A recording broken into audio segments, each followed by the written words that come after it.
Hello, this is Ralph Rio with ARC Advisory Group. Thank you for joining the Digital Twins for Improving Operations and Maintenance session at the ARC Virtual Forum. I'm going to give a short introduction and then we'll proceed with the speakers. First, I will kind of define digital twin and then segment it and then relate it to digital thread. ARC views a digital twin as a representation of a physical system. So you see up in the upper right-hand corner, there is a 3D image of a pump. And that is one way to represent a digital twin, to animate that based on real-time data. Another type of digital twin is really a math algorithm. And that is typically either a physics-based first principle model based on a formula or some math algorithm that is determined by someone who's familiar with the piece of equipment, or it's machine learning that it gradually learns the dynamics of the machine so it can do some asset health monitoring, for example. Now, the primary impediment is for digital twins is data quality, data integrity. So that's why I'm going to talk about digital thread just for a moment.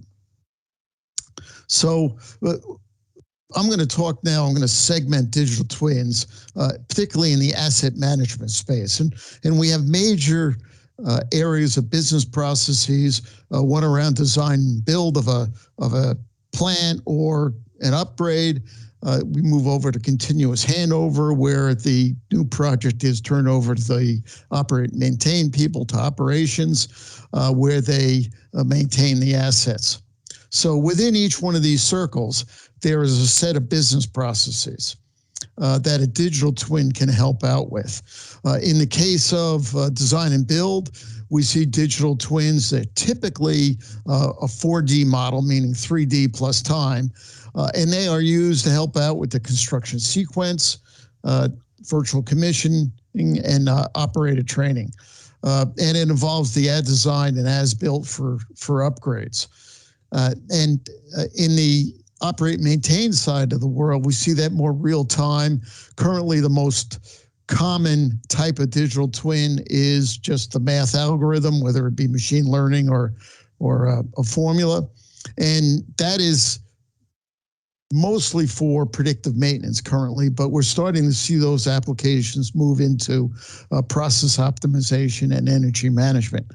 The benefits of these digital twins, the design and build type of 3D, 4D digital twin usually results in shorter product duration because it can optimize the construction sequence. And the virtual commissioning part of it avoids clashes, rework, which also improves the project delivery on time, in spec, and in budget. On the operate and maintain side of the world, most of them, as I said, are predictive maintenance, which means improving uptime or really avoiding unplanned downtime, which improves throughput, capacity, revenue, improves quality and energy utilization. And there is another type of digital twin that is around operator training. So that again is a 3D model, and operators can use that to learn how to do their jobs. Now, just briefly on digital thread, you can think of it as a communication framework for the transmission of data, management of data among many functions within an organization. And that management of the data would be we would recommend it be federated so that there is avoiding data duplication and out-of-date data that's floating around. And we see these three circles here representing three major business processes. We talked about plant design and build and operations and maintenance in the previous slide. Here I'm also adding product design. So the suppliers of the equipment that goes in the plant and design can help optimize the design by having a digital thread that goes from plant design, product design, excuse me, through to plant design and build. And we see an example of that, a rudimentary example, I'll agree, where the manufacturer of a piece of equipment will provide AutoCAD files that define the perimeter of the equipment, maybe connection points, so that they can be easily plugged into the plant design by those people, by the EPCs, to make the plant design easier and faster, but also more accurate.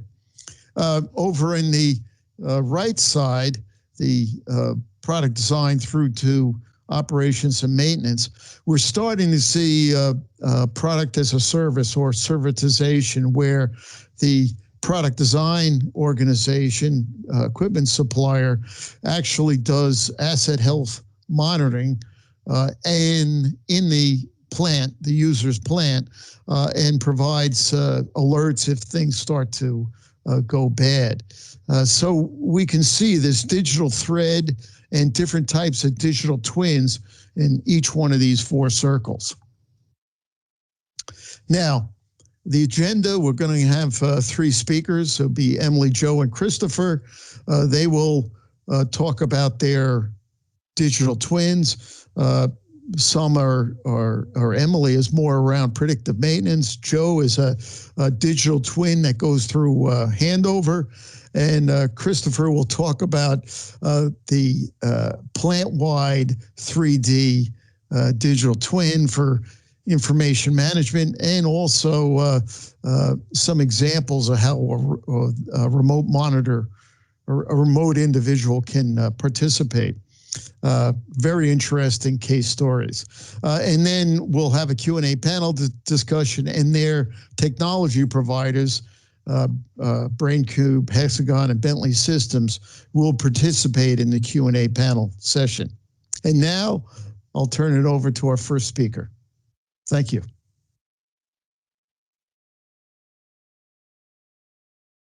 Hello, everyone. So my name is Emily Grams. I am a process analytics engineer at Owens Corning. I've been with the company since the beginning of 2017.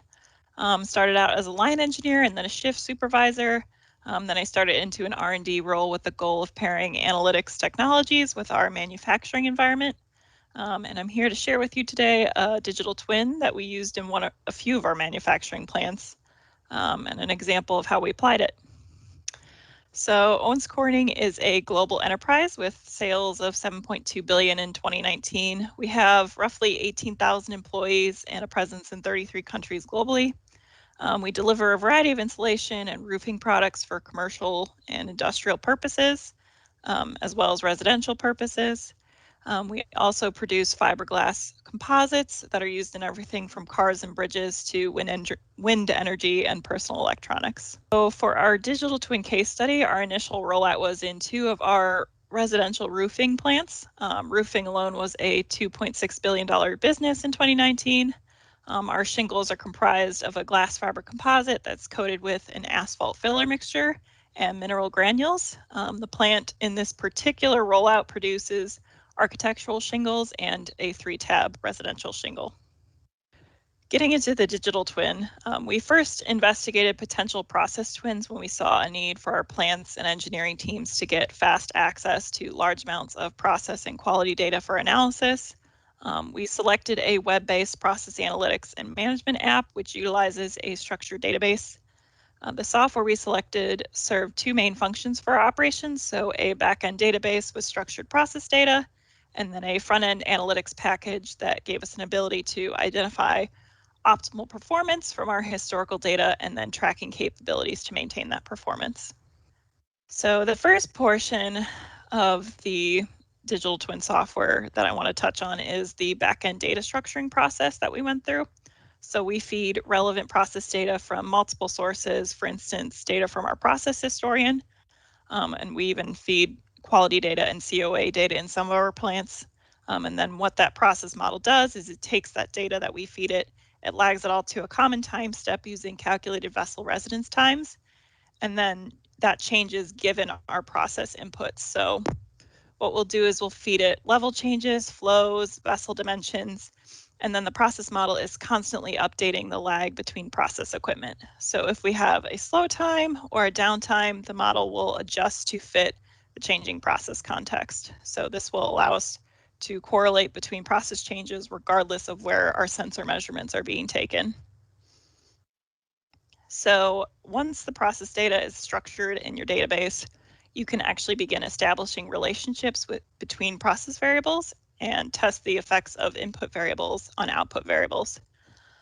So within our selected software, we were actually able to correlate a KPI's good performance that's user defined by the engineers in the plant, and then correlate that with multiple input variables at one time using a cross-rank system. So to obtain a cross rank, the data is placed into discrete operational windows. Then within each window, the software identifies exactly how many points are in that window, and then what percentage of those points led to good or bad performance of our output variable. Input variables that have more points in areas of extremely high or low performance earn a higher cross rank and are more correlated. This method was preferred because it actually allowed us to address some of the challenges you face with trying to find correlations in process data. So non-normality, discrete values, and outliers.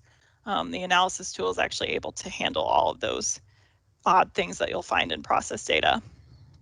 In addition, we're actually able to record these relationships and make set point adjustments or pairs based on how a particular set of inputs have been impacting the output performance of the software. The case study that I wanted to share with you guys. So in one of our residential roofing plants, we worked with the tech leader and we had identified a significant issue within their filler system. So within our process, we mix asphalt with a filler material that's preheated. The plant's technical lead had noticed that in the process, it was not able to maintain optimal temperature for production despite no apparent change to our settings or startup procedures. What we needed to understand was what had drifted in the coding process while considering any process lags in that correlation. So upon running an analysis, we had noticed that the filler temperature was significantly limiting the filled coating temperature. Then the tech leader actually went back and looked into what led to that lower filler temperature and identified periods of runtime where we were getting little to no heat exchanger fluid flow to their filler heater. Now this was an issue that the tech leader had mentioned would normally have taken weeks to identify and traditionally would not have been noticed by the plant personnel until it was causing significant run issues for their plant. So to resolve this issue, we repaired the mechanical failure that resulted in the upset condition. And then in addition to the repair, we wanted to track these variables to prevent similar issues in the future and further optimize the process if possible. So what we ended up doing was we took those identified ideal ranges for the filler system variables using the analysis module, and now we are monitoring how well we are maintaining these set points, and we're actually able to see the real-time impact on our key output variable of coating mix temperature. So this is different than traditional SPC because we're not just trying to keep track of individual variables' performance within a particular range. We're actually looking to control particular inputs and see how they affect an output, which is the main benefit of using a digital twin to model your process. So outcomes. So what were the main benefits of utilizing a digital twin within the manufacturing space? So with this particular case study, we were actually trying to achieve productivity. We were actually able to achieve a significant materials cost savings. Some additional benefits that we got out of the tool were we found engineers were spending less time actually structuring data for lag times on their own. Normally, an engineer is interested in looking at it if they're interested in looking at an event and it took place around a slow time, the engineers would have to manually take that into account. But with the process twin, this is already accounted for us. It also increased visibility to what was shifting over time in our processes, and it also helps us capture some of that knowledge from senior engineering leadership. So some of those core fundamental process relationships that we'd like to keep track of, we're actually able to record that and track that in the tool. We also learned a lot of lessons throughout this whole process. So although digital twins are a technology that can be useful in understanding your process, without data gaps being closed and proper maintenance procedures in place, process modeling is limited or not possible at all. You won't be able to calculate residence times if a data feed is unreliable or non-existent. In addition, any relationships that your engineers know exist on a fundamental level will be obfuscated if your data feed isn't kept in optimal shape. We also saw how important it is for facilities to actually have resources to shift from that reaction mindset to a predictive one. It's really hard to think about and optimize for the future if you're constantly thinking about the next fire to put out. So helping plants with this digital transition is going to be critical for any technology that you implement in the future. But I'd like to thank everyone for your time today. Please let me know if you have any questions in the Q&A sessions later.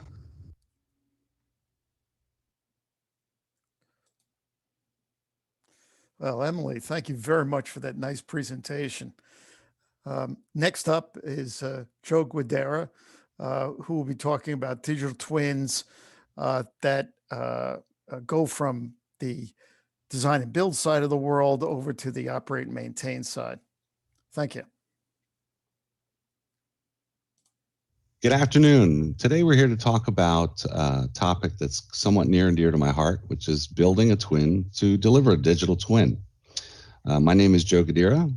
I'll give you a brief background on myself. I'm a project management contractor, have been in the construction and/or projects management business for about the last 30 years, primarily in oil and gas and now in the chemical industries. Currently working with LyondellBasell to deliver a grassroots greenfield chemicals plant and an extra unit in the Gulf Coast region of Texas. I've spent my career in a variety of owner management related roles in capital projects and management as an interface manager, for a brief stint about contracts manager, responsible for technology and telecoms, implementation of advanced work packaging, for companies including Hess, Tosco, Phillips, Conoco, Exxon, Chevron, and others. Background in computer engineering and information systems, degrees in business and engineering, and currently engaged as a project manager in the chemicals and energy segment. So, talking about digital twins and expecting something different than what we would typically expect, has caused us to take a different approach on our project. A little history. Our project made two kind of key decisions that have an impact on what we're here to discuss today. The first was to implement AWP. So it was to be the first use of AWP by the company, and also the first implementation of a digital twin. And so for us, that meant going out and getting some help, because these were both new concepts to the company and to our project. So we sought expertise in AWP from the industry and brought in industry consulting to help us implement and execute on an AWP program. We partnered with an engineering firm that had AWP implementation experience, and we formed an integrated project management team that included a partner with both AWP implementation experience as well as technology experience in building and supporting digital twins. It's a little different for us. So a large group of individuals with very varied backgrounds, but all of which were to help us achieve our goals. Now, we all know, at least in basic terms, what a digital twin is, and there's a definition here for you to see. But part of deciding what the digital twin was going to mean for our project meant setting some very realistic expectations.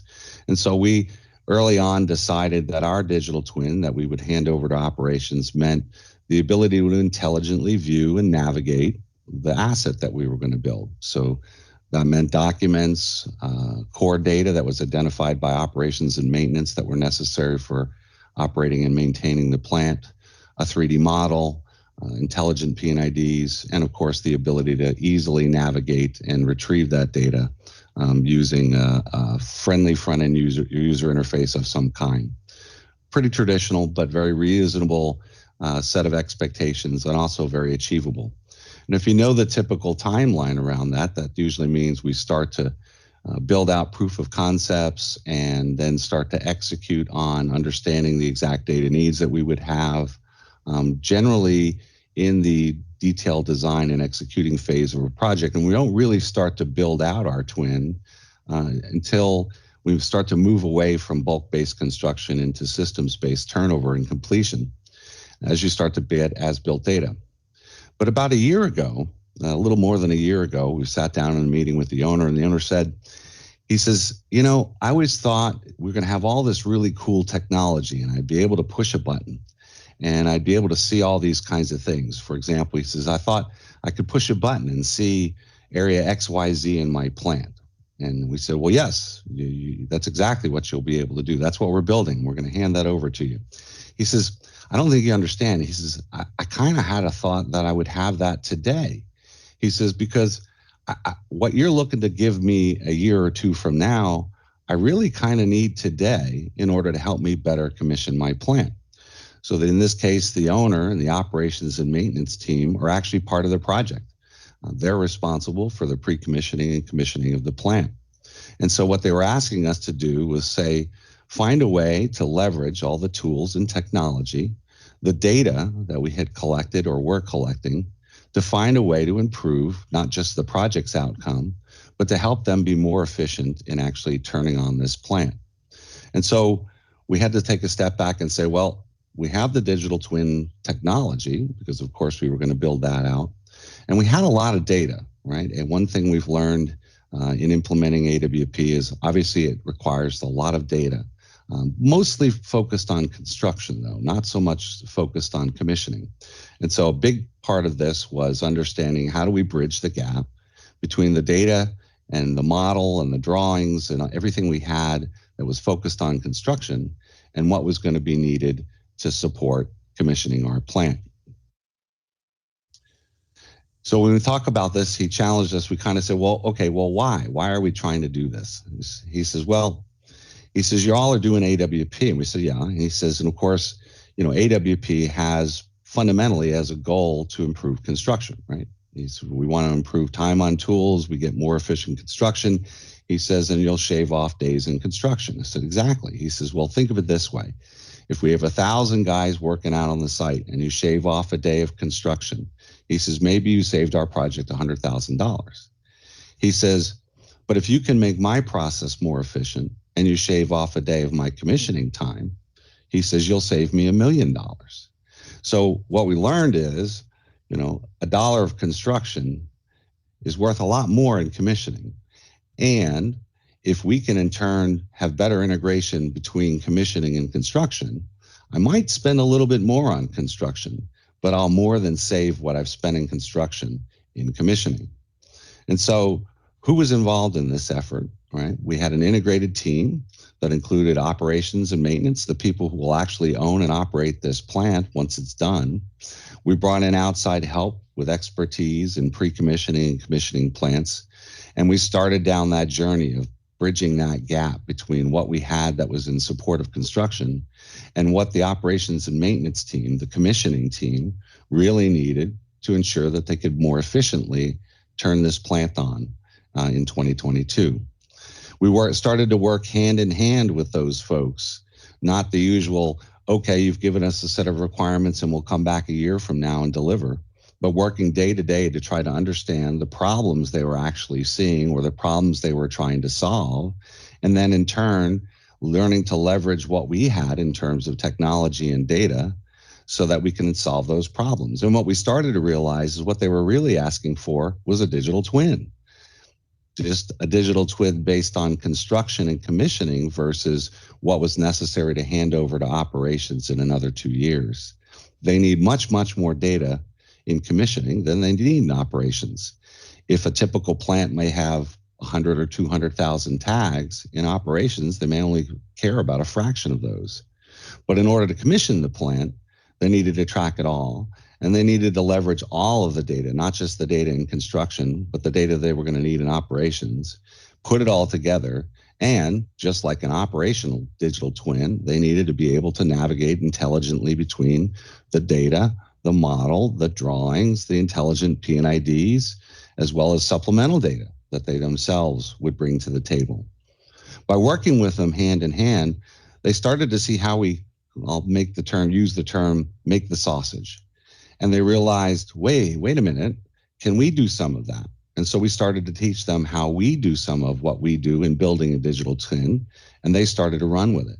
So they started to bring to the table things that we would have never thought of, additional enhancements that, had we waited to hand over and then they asked for, might have been expensive to incorporate, but were really very easy to do at this stage of the project.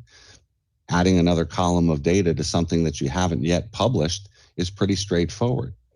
So they started to bring in their own people and say, hey, can we take the P&IDs and walk through the model with them to ensure that we can do that what's in the model agrees with the process design and we can make corrections along the way? Yes, you can do that. And we showed them how. So now they had a better representation of what they were going to actually walk down during pre-commissioning. Operations and maintenance would come back and say, well, we saw how you do that. Can you do something like this? Well, yes. Can you tell us what's in that, what you're looking for? Yeah, we can do that. And each time, every week, we'd start to see more and more involvement on the part of the people who were going to use this thing to actually commission their plant and then subsequently use it to operate their plant, which had a huge bang for the buck. They started to incorporate enhancements that are leading to significant efficiencies in the future. It improves what they're going to get at the end of the day. And importantly, as it forced us to focus more and more on the data, it led to better quality, more complete data. Many of us are very familiar with the handover of a plant. We like to say we like to see that garbage truck back up to us and dump off all the documents and data associated with our plant. And then we spend the next several years sifting through it to try to find out, what we're missing and then to close those gaps. We're doing that today, and that's leading operations to get something better a year from now. So what kind of benefits can we expect and what kind of benefits are we seeing? First, we started with very realistic expectations. We far exceeded those expectations, in part because we worked hand in hand with the people who are actually going to use it. And they're actually helping us to build it, which leads to a better product for them at the end, and of course helps us to more efficiently execute our project. We start to take the concepts of AWP, which is focused at improving efficiency in construction, and taking that, twisting that, and turning that into, okay, how do we more efficiently execute on commissioning our plant? And how does that in turn drive construction, which of course in turn drives our engineering and procurement? And if we can do that well, I might spend a little bit more in construction, but I'll more than save in what we're seeing in terms of commissioning time. So we see an overall improvement in our project's performance. Every day we have better conversations with construction. We're better able to understand how we can actually visualize what's going to happen, what might be a line in the schedule or a line on a spreadsheet. If you remember that conversation we had with the owner, and he said, I always thought we could just push a button and light up area XYZ. The first time he was able to do it, he said, perfect. We're going to have a talk with construction next week about this because they think they're going to turn that over all at once. And when you saw it and realized that it encompassed the entire plant, you realized that was never going to be realistic. But there was a way to do it, and you could break it down and visualize it, go back to construction to say, this is how we really need to finish the construction and turn it over so that I can efficiently commission this plant. Our delivered digital twin is going to have more value. The data in it is going to be of better quality. It's going to be more complete. And because we worked with the folks who are going to use it, they've identified a number of small changes that we can make today that have huge value for them in the future. And it's very incremental for us to do it now, and so we have. And finally, it improves the adoption and take-up of our digital twin. These are the same people that'll be using it 2 years from now, and they won't be starting from scratch. They'll have a very good understanding of what the tool is, how it actually works, and how they can better use it to make their jobs and lives more easy in the future. I hope you've enjoyed today's presentation, and should you have any questions, I'll be happy to answer them in the future at the panel. Thank you.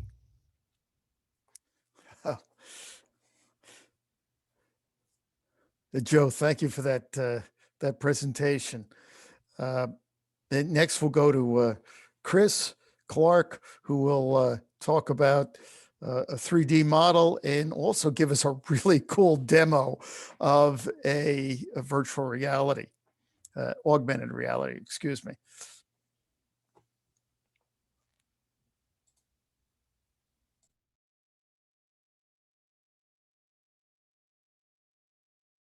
Good day, ladies and gentlemen. My name is Chris Clark, Managing Director of Rocket Mine, based in Johannesburg, South Africa, and I'm joined by my colleague Devin Hassenbrook. We're very honored and privileged for your time this afternoon to give you a presentation on how we've been able to take digital twins and integrate with augmented reality technology to come up with a really cool and I guess really practical application of using these two technologies in a real-world example. We really, a lot of the focus has been on about what is an actual digital twin, and really where has it been implemented across the world. And I guess if we really start off with the baseline example of a digital twin, it's really a lot more than just a 3D model. Ideally, it's like what you're seeing on the screen here. It's a realistic representation of your physical assets that currently exist, but really adding on information layers and making those physical assets a lot more, let's say, useful, making those physical assets a lot more informative, not just what you see in front of your own eyes, but what information layers can be overlaid right in front of you, kind of like Iron Man style.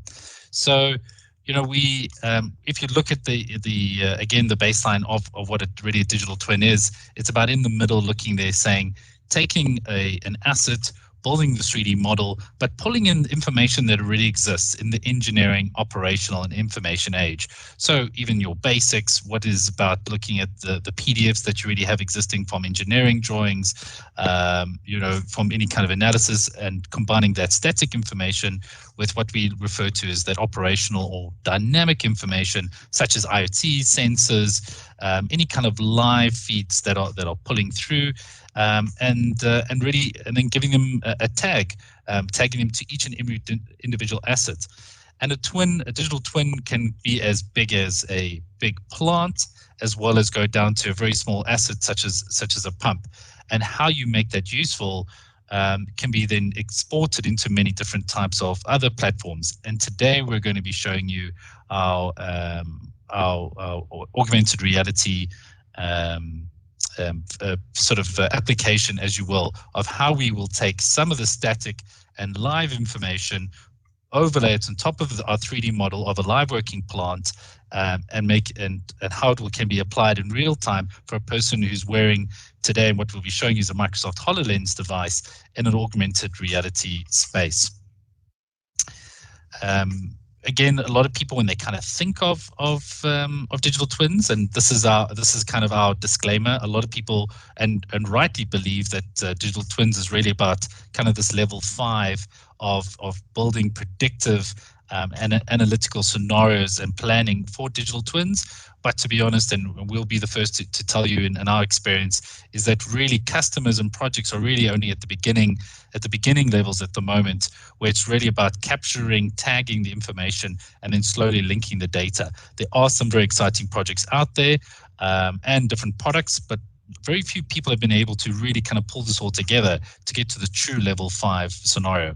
So today we'll be getting up to this level 3 of what you see on screen, which is to show you the progress of how we've gone about capturing an information and telling you the story about what we've done in doing a simple asset tagging of some assets on a brownfield plant, and then pulling through the live information on an augmented reality device. So how we as RocketMind got into this journey of taking digital twins and augmented reality and combining them together is that we are predominantly, or started off as a drone data acquisition company based in Johannesburg with branches in Ghana, West Africa.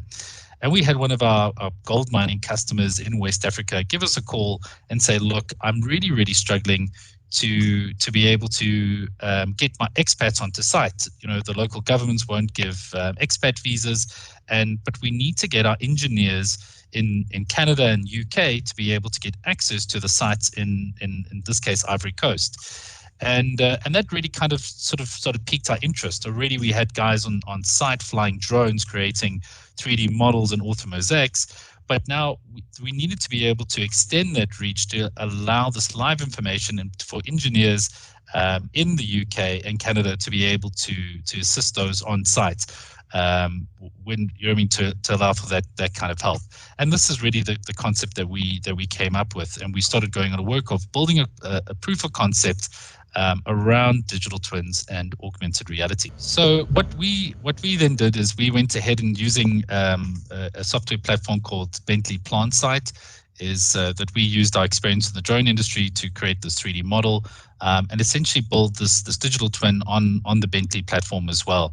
The really great thing about the PlantSight, what we found is that it really allowed and had the APIs and the SDKs available for us to again, not only put the model on, but to also be able to pull through and simulate data as well. So to give you a quick example, so we took a drone and using photogrammetry, we're able to model this processing plant on one of our customer sites. It's a platinum mine. You can see the sort of the level of the detail that you can get, and you can drill down. So you can really start off quite large. So what will happen is that we would go out, use a drone, do some photogrammetry modeling, build these 3D models, and then upload this into the PlantSight system as well. Then the idea is that once you've created the actual model itself, you could then go and start doing all the asset tagging. So in this particular case, you can start really sort of taking your assets and really start pulling through the information in each of these assets as well, and linking the critical information. So the idea really is that to make a digital twin useful, you're going to start overlaying the first bits of information and pulling through the dynamic or the operational info, and then start setting your alarm systems and sort of boundaries. And as you can see here, you can really draw around a particular asset. We've sort of set an example here of a particular asset and sort of triggering off the events. And the idea is that once in a web version and sort of this 2D, let's say, a setting, once you've seen this in sort of 3D and you get this alarm, the idea is that you then want to be able to dispatch a technician or an engineer to the actual assets, who's then going to be able to fix it. And we want to be able to not only again give the expat who's sitting overseas not only just the 3D model, which can be updated on a daily or weekly or monthly basis, but you also want to be able to give them the context of now what's happening on ground. Now that there actually has been an alarm that's gone off, a trigger has happened, what do we do now? So we take it one step further, and this is where now the Microsoft HoloLens device and augmented reality now comes into play. The whole perspective was to go out, capture the whole entire area, tag particular assets, attach them to alarms or IoT or monitoring systems, and we would then, you could then monitor them, right, from a control room, what we like to call kind of a shared engineering service, so very similar to how finance and IT and all the services have these sort of shared service desks. You can have that with engineering. And once you'd have an asset that would trigger off an alarm, you would then dispatch a technician or engineer who would then have to go and perform a routine procedure, right, on a particular asset.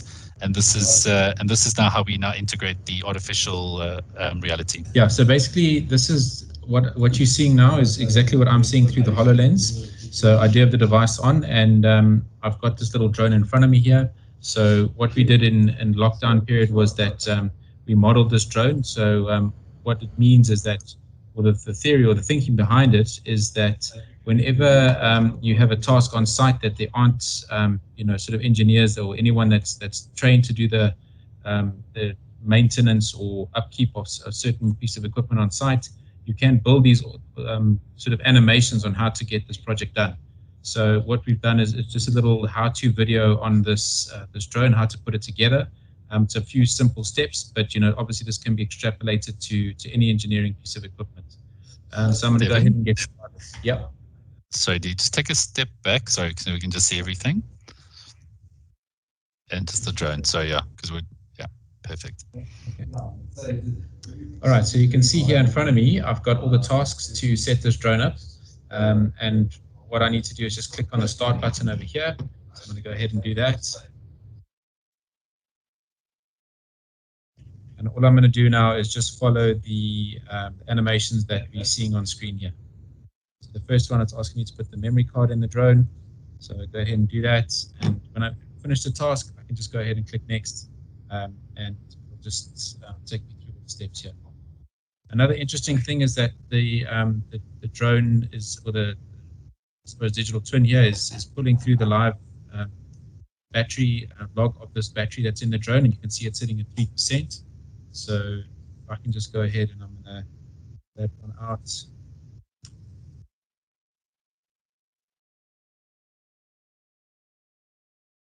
And then just follow the prompts and put the new one in again. Charge battery.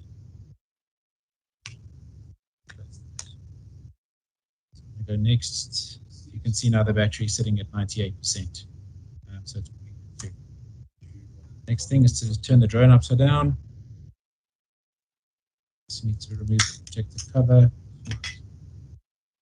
Just click and guess once I finish the task. Another cool thing is if I want to replay the previous step, I can go and click no replay here as well, and it'll take me through that previous step.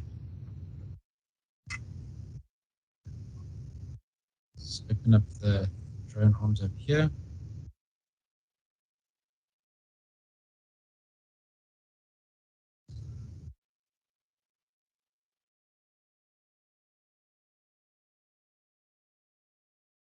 So yeah, you can really see it's just nice and easy, and exactly what you're seeing, I'm seeing as well. Open up the pillars.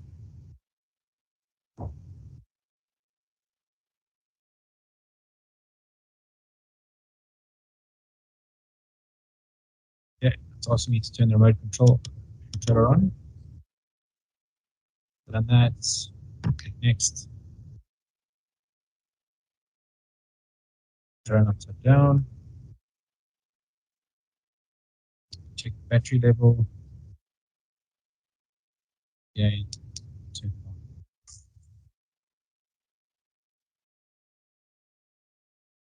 on.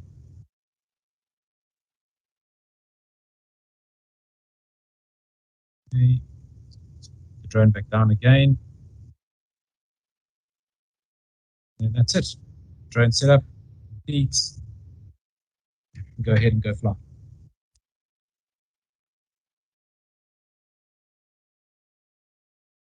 I'll just take you for a walk around the office here.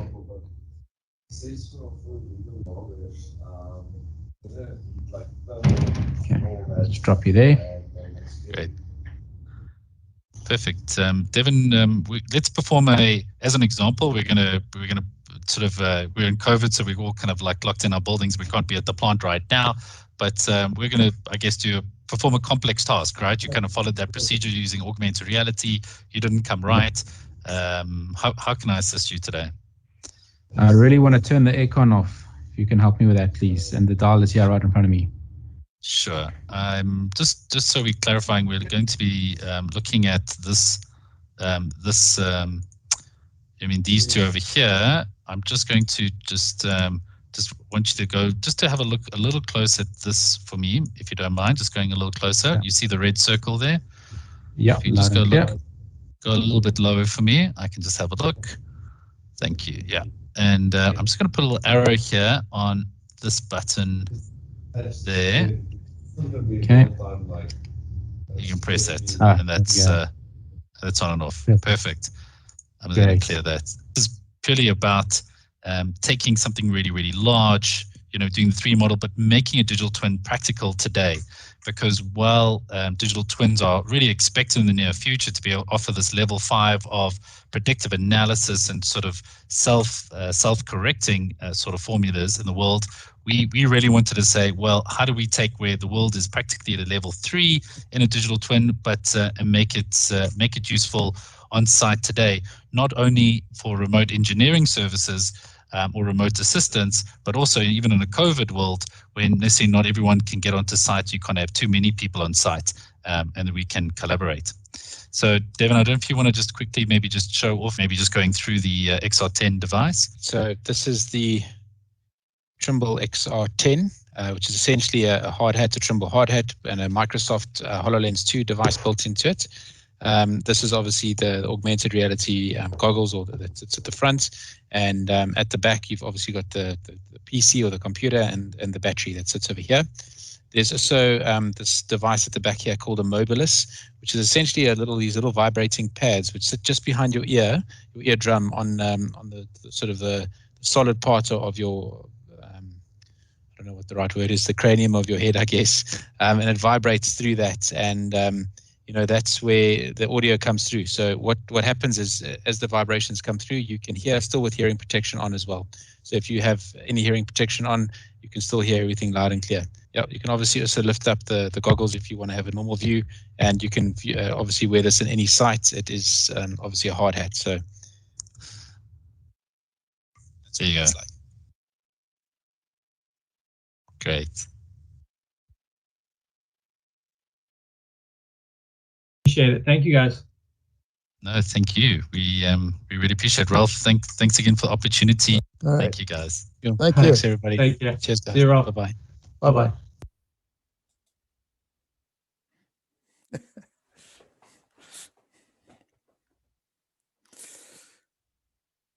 Well, now we're ready to move into the Q&A session, and invite the speakers and panel members to turn on their videos.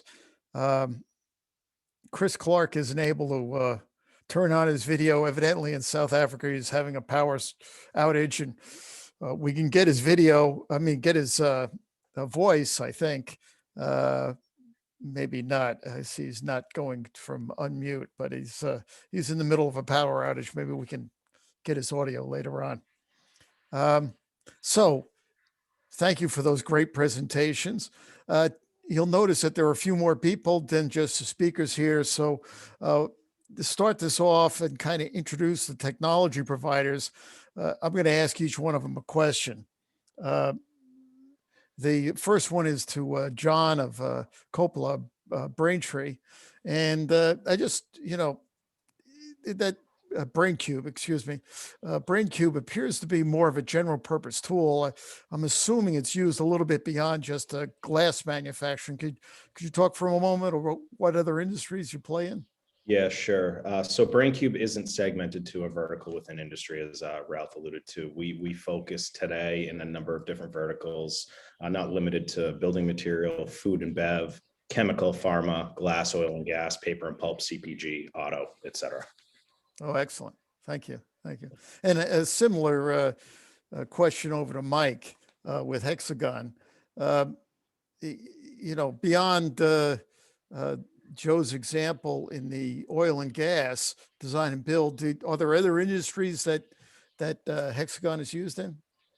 Sure, we've got a really broad portfolio, and historically we've been in that design phase of the project, but we've expanded our portfolio over time. So now we go from early on in the assess phase all the way through to the operate and maintain phase, and we're in multiple verticals. Traditionally, we've been oil, gas, and chemical, but now we've got a footprint in food and beverage, mining, manufacturing, pretty much you name it.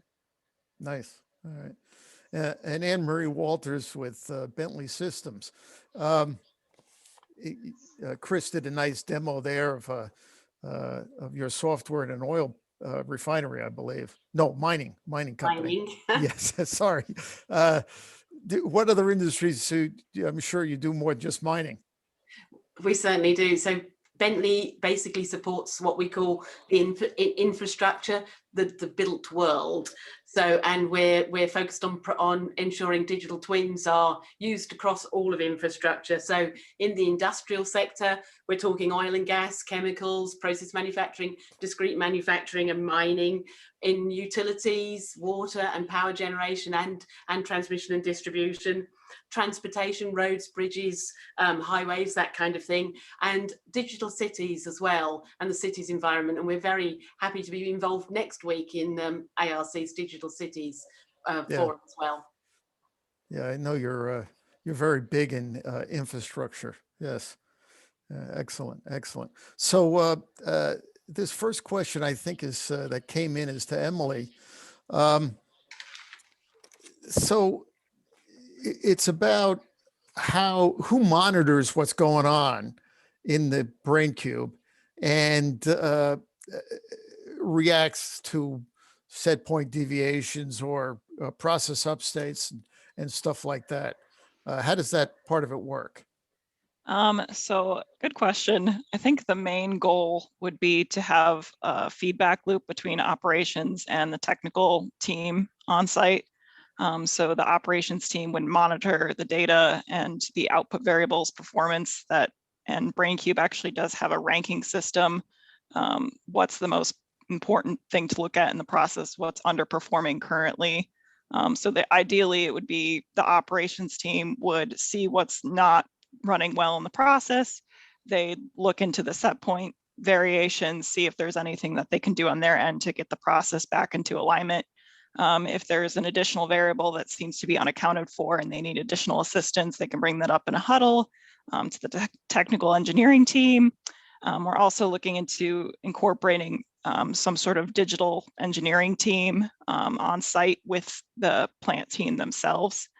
So having that remote network to kind of connect the dots between kind of the old operational process of manufacturing with this digital transformation with BrainCube. Okay. It sounds like it's mainly then a offline analysis tool rather than a real-time online used by operators. Is that right? No, actually it is a live data feed. And okay. There is like an operations view for operators as well that it offers. Right now we're currently using mainly like shift leads and the leaders of the operation team for this, but we would like to implement it in the future using the broader operations team. Okay. John, if I could ask you to chime in, I'm sure you're familiar with other counts other than Owens Corning. Could you talk a little bit about how is what Emily's doing typical, or is some people more real time or more offline analysis? Could you talk about that a little bit? Yeah, it depends on the actual need of the customer, which is what I think you're alluding to. And when we look at the majority of our customers, they follow a very specific process that we implement from a consulting standpoint that takes them through we offer a lot of applications from general dashboarding to the more advanced apps, which Emily is talking about. And the hope is you want to have that feedback loop, as Emily had talked about, where the set points or the range is staying in compliance down at the operations level. So what we offer is something called BrainCube Live, which would be a live dashboard, where after the analysis is run and with management approval, you can deploy the findings down into the operations level so they know how to maintain the standards set forth. Where we're going as an organization in the future is to actually bypass the operator and connect right into the PLC layer so that BrainCube is making the change automatically. We're not there yet, but hopefully very soon. Okay. All right. Good. Oh, just Emily, a follow-up question. How are people notified that something isn't going right? Is it somebody looking at the screen and noticing it doesn't go right and then alerting somebody, or is there some automated alert system that you're using? So we do have So there is like a dashboard screen that kind of like alerts you with color indication of when something is not right. And then they also do have alerting features that we've set up on one of the plants. So like if it does go out of spec, it'll send like an email alert to the appropriate personnel, like who need to get that alert, as opposed to it just get sent to everyone. So the actual people that can do something about that do get email alerts for that particular process monitoring system. Okay, all right, thank you. So I think this is for everybody, and it's the question is around what's the impediment for implementing a digital twin. And I've noticed over the past couple of days that there's some discussion of, I happen to think it's mostly bad data, but others think it's more around integration and being able to get the data from other applications. So perhaps someone would want to talk about that a little bit. We've been asking all questions of Emily, Joe, or Chris. Chris is on mute. I don't know if he can get in. Maybe Joe wants to chime in on that. Is kind of talk a little bit about the impediment to implementing a digital twin.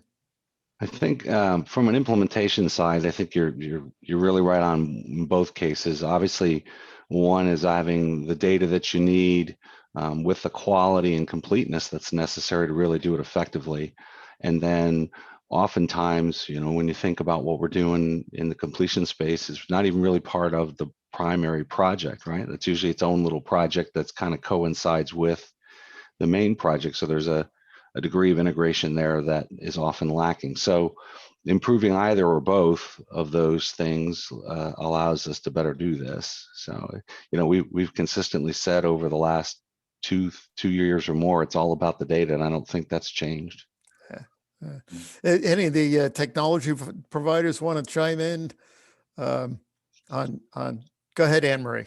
I'll chime in if you like, because I think what we're seeing with the advent of digital twins and the ability to pull data in very quickly using cloud computing and things like that a lot of the participants have spoken about over the past couple of days. You have this ability to pull all this data together. Everyone working with data hasn't got bad data. They've got the data that they want for their job, and it's usually pretty good, especially if the frontline workers are using it regularly. What a digital twin environment allows you to do is pull all of this data together and sort through what is really useful and what's needed to make those decisions more valuable to everybody. So we're seeing, as people have don't wait until you've got good data. Start with the data you've got, and then the process of pulling the data together will help clean up that data. We're seeing a lot of our users are having tremendous benefit by starting this process and then focusing on the data that really matters and cleaning it up as it goes. And especially if you've got a web-based system, you're able to connect remote workers together, like has been the need. You find that this data will get cleaned up. People will say that is wrong, you need to update it, etc., etc. So I think that's very much part of what the digital twins are doing, and integrate, and by pulling everything together in context, you don't necessarily have to have everything completely lined up. It will get aligned. And I'd actually agree with you, Anne-Marie. I think the process twin specifically that we bring to the table, a byproduct of this that we've seen over the past couple of years is while you can identify gaps where you don't have data, organizations are actually utilizing that as value, because now they've understood, okay, we have a gap here, but what are the types of instrumentation or sensors that we want to implement to ensure that we have more value out of the digital twin in the future? So it actually can help you if you look at it in that way. Excellent. I'd like to also add that, a lot of our customers don't have data, right? They're still dealing with the low maturity, to Chris's point, of documents and unstructured data. And so getting that data, or getting those sources of information converted into data, is a major challenge and requires a lot of thought and effort to do.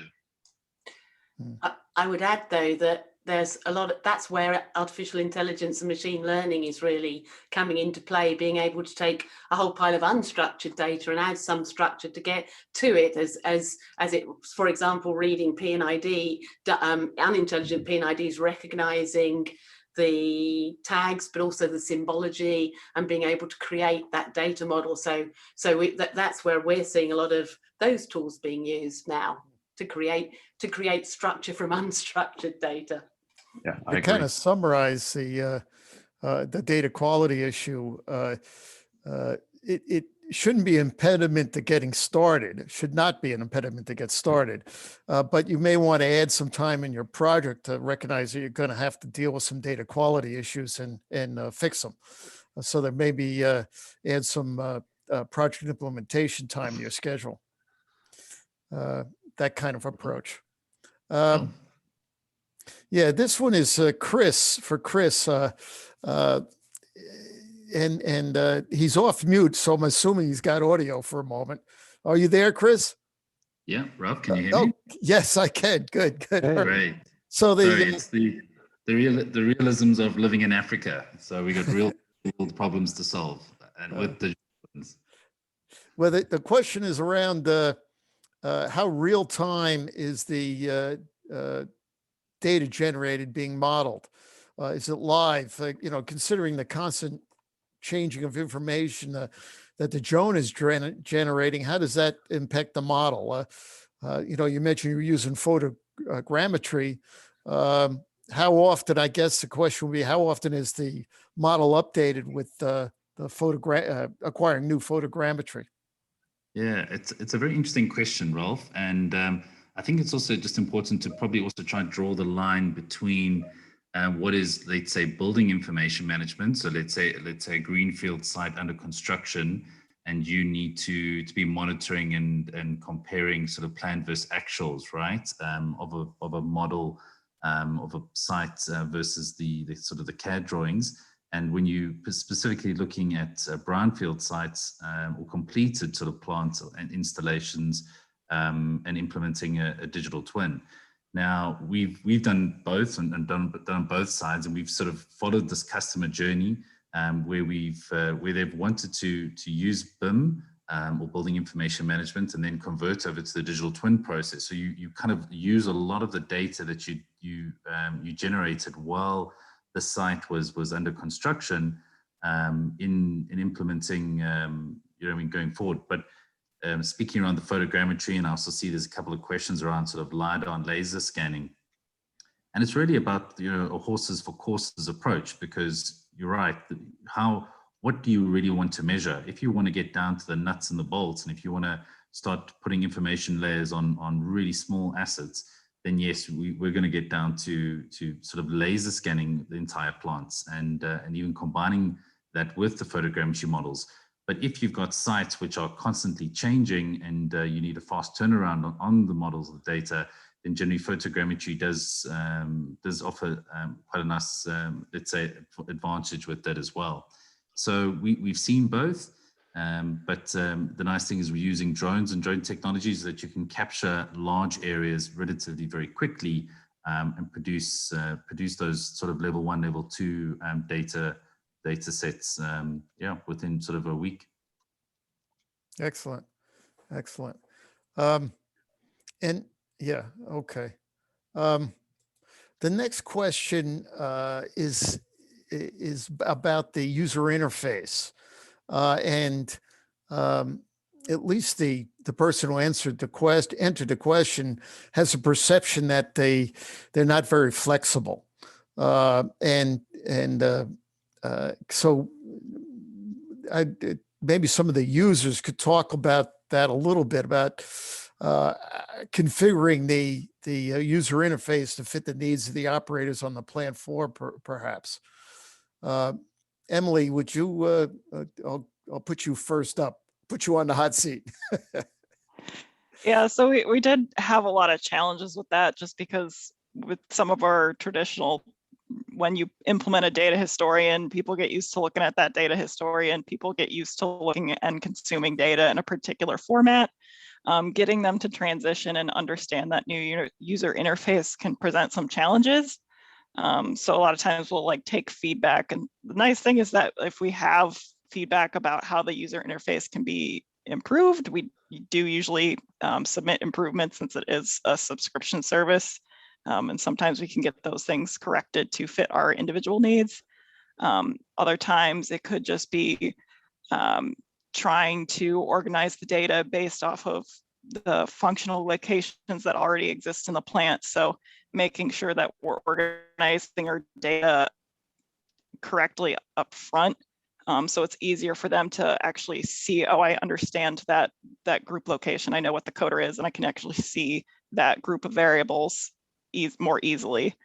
So really focusing on like organizing your data was something that helped us. And then also just sending that feedback and trying to work with the digital twin producer and get those needs addressed.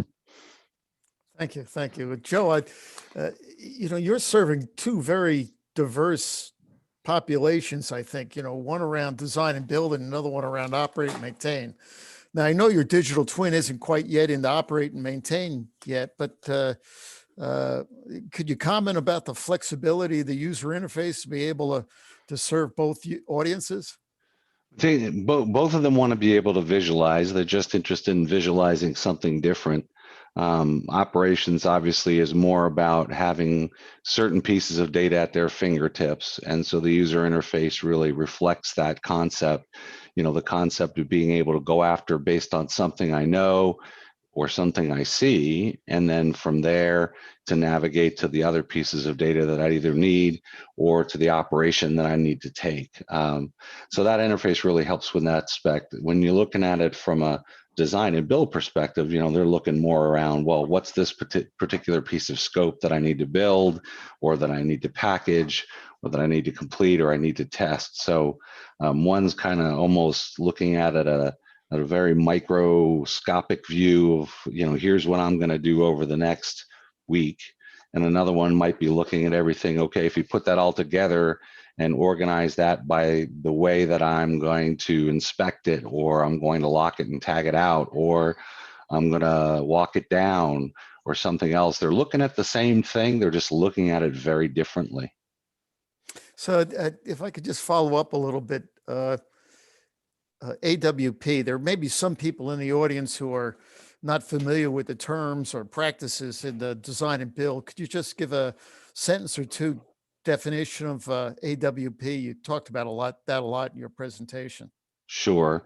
So, fundamentally, what we do is you essentially go ask construction, or if you're going to build a house, you go to the constructor and you ask them, how do you want to build that house? And based upon how they actually want to build it, we'll then go design it and buy the materials and equipment necessary to give it to him so that he can build it in the order that he wants to build it. As a result, obviously you get efficiencies because you're now not scrambling around a plant doing anything that I can just because that's the material I have on hand or the engineering that happens to be complete. You're delivering in the sequence that the guy who wants to build it says, I want to build it. And then you manage constraints around what are those things that are preventing him or her from being efficient in the field. Yeah, I understand that's called a advanced work package. That's what yes. AWP stands for? Yeah. Yes. Okay. And is that something that is facilitated by the digital twin that Bentley Systems is providing? In our case, we're not using Bentley. Hexagon, excuse me. Yeah. Hexagon. However, yes, a big part of advanced work packaging is work face planning. So it's how you actually break down the work into smaller chunks of work that can be efficiently executed by a crew in the field over a span of about 2 weeks.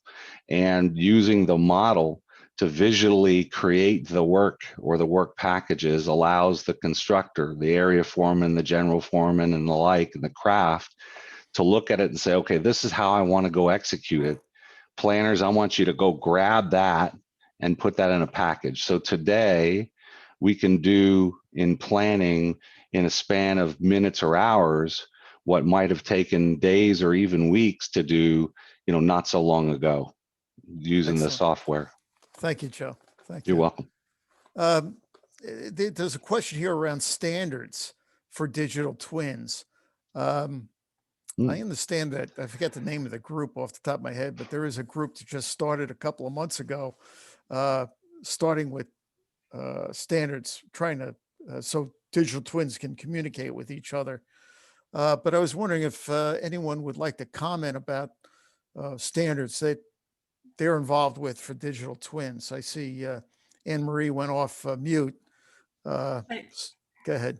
But as with standards, there's quite a few standards bodies, and I've actually seen a big explosion in interest and renewed interest again, especially from the oil and gas industry, but into standards, because you could it's all well and good you combining information together and then sorting things out, but if you can ask your supply chain for the right information for you that's going to be useful to you, and it's all the same whether it's Exxon or Shell or BP asking for it, it does help the supply chain big time.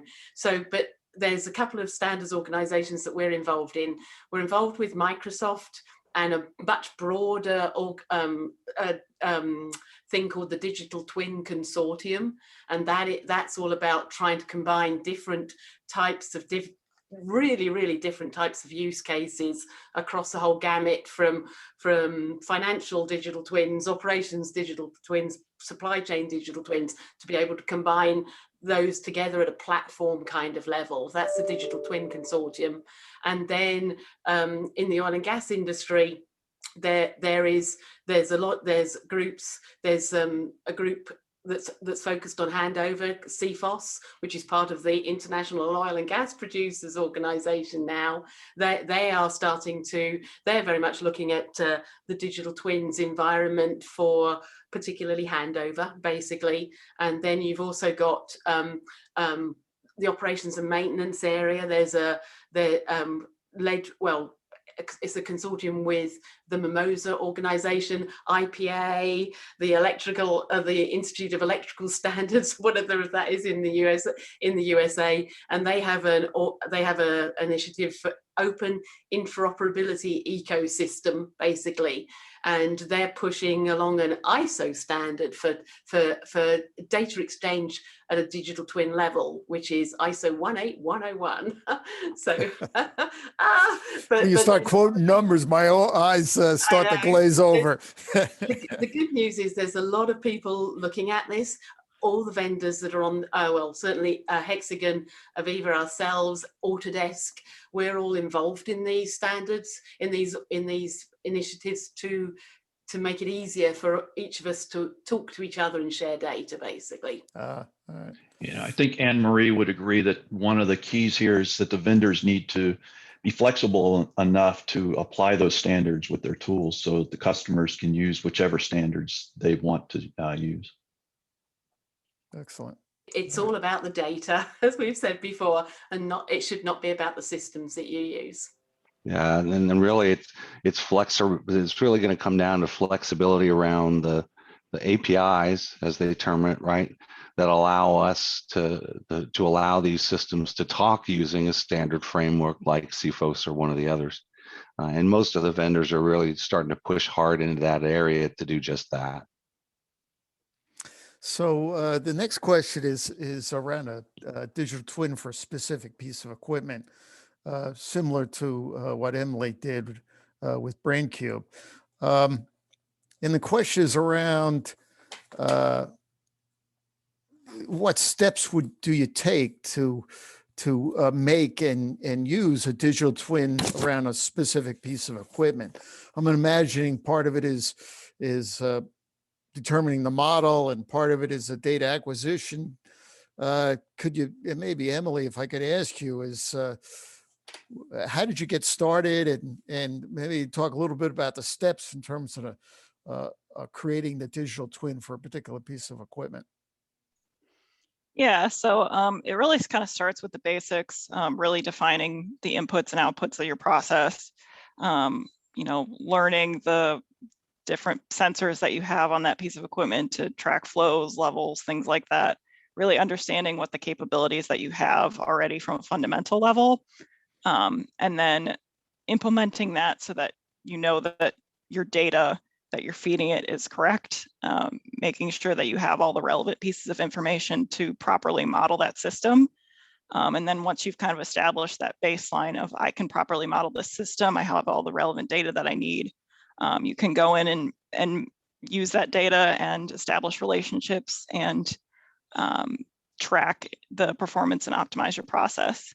But it really does start with that fundamental process understanding and understanding those inputs and outputs and what do I have to measure and analyze my system currently. Domain, not what I'm hearing is domain knowledge and an understanding of what kind of data you have available to use. Yeah, good point. We tend to jump on the shiny objects, the technology, and not really without a clear understanding of the environment you're trying to improve. Good, excellent. The next question is around a more live. This is again this is more for the 3D model folks. It's around. Can that be more live? Like in the question they're asking about building a scaffolding, but I've also heard of people using it to determine the progress of the construction and actually use it for billing construction progress payments. So I was wondering if anyone would be willing to talk about the live side of the 3D model a little bit. So I can chip in, and probably Chris can too as well. We're in the building space, we've been using or our users have been using reality modeling, the running of drones on a regular basis over the same area, and creating the reality models, and then looking for differences in those reality models to track construction progress, basically. So, and typically the most frequent we've found is on a daily basis. So you run the drone, you create the reality model, you compare it with yesterday's reality model, you see what's happened, basically. And we've got several users that are using this to pay their contractors for the earth moved, for in the case of Shell in Pennsylvania, how much work has been done, etc., etc. And where they're at is comparing the reality model with the planned model. They also use advanced work packaging as well and then also track what was planned, what's actually been done, should the contractor be paid, etc. And then going up a little question above was how the frequency and fidelity of the scans to maintain models, can AI be used to keep a model up to date? So what AI we're also using, or we as a software company are putting the software to get. We're the ones who would compare the reality modelings and highlight the difference, if you like. So we've been using AI to do the same and then automatically detect changes. So it's used very extensively in tracking cracks appearing in bridges, rust appearing on telecoms towers, where you can send a drone up, but it's really, really dangerous to send a person to that environment. So and the more you can automate that process and bring attention to the changes, the better. And we have one oil and gas company who's thinking of using the same for subsea wellheads right now, basically, and so there the frequency of doing the drones and doing the surveys depends on how quickly you think a change is going to happen. With scanning using drones and photography, you're talking a day. So it's not going to be picking it up in a minute, if you like. That's when you use real-time control systems or sensors or sensors, that kind of thing. But if you're wanting to see a slow degradation and it's difficult to keep surveying, that's when you would use scans, AI, and photography, basically. Ralph, if I might add, so from a design and builds perspective, since we are using the twin to plan the work, right? So the planning actually comes from the model. The material takeoff comes from the model. So as your constructor progresses that work, that progress in turn passes back through into the twin. And so it becomes pretty easy to go out in the field and light up and say, show me everything that's supposed to be done and highlighted green, and then look up and see if that's actually what you see. You know, quantity surveying starts to become a little bit of an easier process when they're actually creating the plan and the materials from the model, from your twin, and then you can go out and say, okay, they said it's done. Is it actually done? Is it there? Is the box they're supposed to install actually there? Is the pipe they claimed is in the rack, is it there? You know, are the welds done? You can see if the welds are visually there. So now you're not comparing to a spreadsheet anymore. You're actually comparing to the physical asset that's there and what's supposed to be done in that asset visually, based upon the progress that your constructor has passed back to you, whether that's once a week, once a day, or more often as systems become better integrated. Ralph, just and also to add on to Joe and what Anne-Marie was saying, you're 100% right that again, everything's got a fit for purpose, right? And you know, using drone technology, and if using the right drone technology, you can get really really accurate and geo-referenced models, which you can use to measure not only stockpiles but cracks on walls as well, to quantify you know, what you see on the model. But I guess really the way to kind of also look at a digital twin in another view, or how we kind of apply, is to kind of think of a digital twin as an app store, as a central sort of platform where it's this sort of single source of information that eventually one day other companies and vendors and service providers and developers will build on little applications on top of these digital twins to solve a particular need. So right now we're really at the beginning of the pipe and making sure we're building very accurate models, be it with scanning or drones.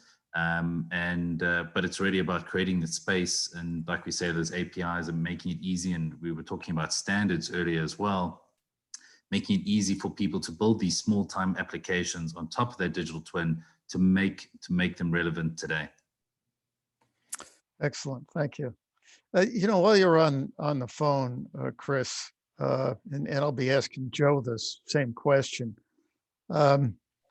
Help me visualize how an asset is tagged. So I know you've got this photogrammetry, or you've got you know, laser scan, point cloud, and there, you know, those things are, there's no objects in there to click on and get information. So how do you convert part of that to an object that you can click on and get more information? Do you just kind of circle it and draw around the perimeter of where it is and then create an object? Is it that simple, or is there something else going on? Ralph, it's so crazy because, you know, I've got to maybe give you a little bit of context. So every time we walk into a room and a customer goes, I want a digital twin. So we always have to start, well, tell me, what is your concept of a digital twin? Because we realize that a lot of different customers got a very different understanding depending on, again, what vendor or marketing that they've seen. And ideally, it's, you know, when we showed you in our presentation, a lot of our customers are saying, well, I want this level 5, you know, the self-correcting algorithm, machine learning, know-it-all, that if the one bolt goes missing, or if a piece of coal is too big, the plant will self-adjust to compensate for the inputs that it's receiving. So they've all see this level 5 as what they want. But you're 100% right, Ralph. You've got to start at step number 1. You've got to create the model. You've got to take all the existing engineering and, like we say, static information. So not even that dynamic and IoT and live data yet. You've got to sit there, build the model, make sure that's accurate and geo-referenced, and then say, well, show me where's all your engineering information. And then you walk into these engineering offices, and it's just piles of PDFs or paperwork or Excels. It's a lot of work creating. We shouldn't underestimate the first 2 steps of just building a 3D model and just getting the basic information there. And once you actually have it, and you know, and that's the great thing, I guess, about digital twins, is assets are geo-referenced. You've got a GPS XYZ coordinate for every single asset that you can see, you know what I mean, within your model. And once you have that and you can verify it, you're 100% right that it's a manual. Currently, right now, it is pretty much a manual process of drawing around assets. Sometimes you do get lucky, and like Anne-Marie mentioned earlier, there are things like flanges and valves, which, you know, one flange valve looks like another flange valve. So you can teach AI detectors to pick those up for you and sort of auto cut them out within the model, which is great. But there's a lot of assets which are very unique, and you literally do sit there and you cut around it in real time, and you start putting information. So I think, yeah, we always advise our customers, this is not a 1 year quick done, it's a rollout. It's pretty much a 3 to 5 year, take some along a journey. And I think, Ralph, from, you know, you have to look at this, whether you're greenfield or brownfield. In this particular instance, obviously, we're greenfield, which provided us with a certain advantage, right? The design tools themselves were used, obviously, to produce the engineering deliverables, the PDFs, the Excel spreadsheets, and subsequently the 3D model. So we have a rich, relatively rich data-based model. Now, again, primarily focused around constructions, not so much around commissioning. And bridging that gap, of course, is what we talked about in trying to make this process better. But that rich data model, using the design tools to build that model, and then using that model subsequently to gauge the completeness of engineering and the fitness for purpose, and that it's actually going to work in the field the way that you expect when you go to operate the asset, is certainly a best practice and has been in the industry for a number of years. It's addressing all of these brownfields that exist, these plants that have been out there for 50 or 100 years maybe, and saying, well, you know, 100 years ago, we didn't have these really great tools that would create these really data-rich models. So as Christopher points out, it's a very different path to create a digital twin for an existing asset than it is to create one for one that is new. And in either case, you know, the significant challenge associated with either is, I'll get there, right? I'll have that data-rich twin. Now I have to maintain it. And oftentimes that's a challenge. You have people who have been operating a plant the same way for the last 30 years of their career, and they're used to that, the blue binder, the yellow binder, the red one, and the white one that are up on the shelf. And they're used to going in there and they'll make a field change and they'll just, you know, mark up a drawing. And in this world, it's no, wait a minute, you need to go back and make the changes in the model or the tool, and then subsequently produce the drawing so that somebody can do the work. It's very different, and getting people to move from that habit, which isn't necessarily bad, it's served them well for many years, to where we want them to go in utilizing these tools and the technology can often be a challenge.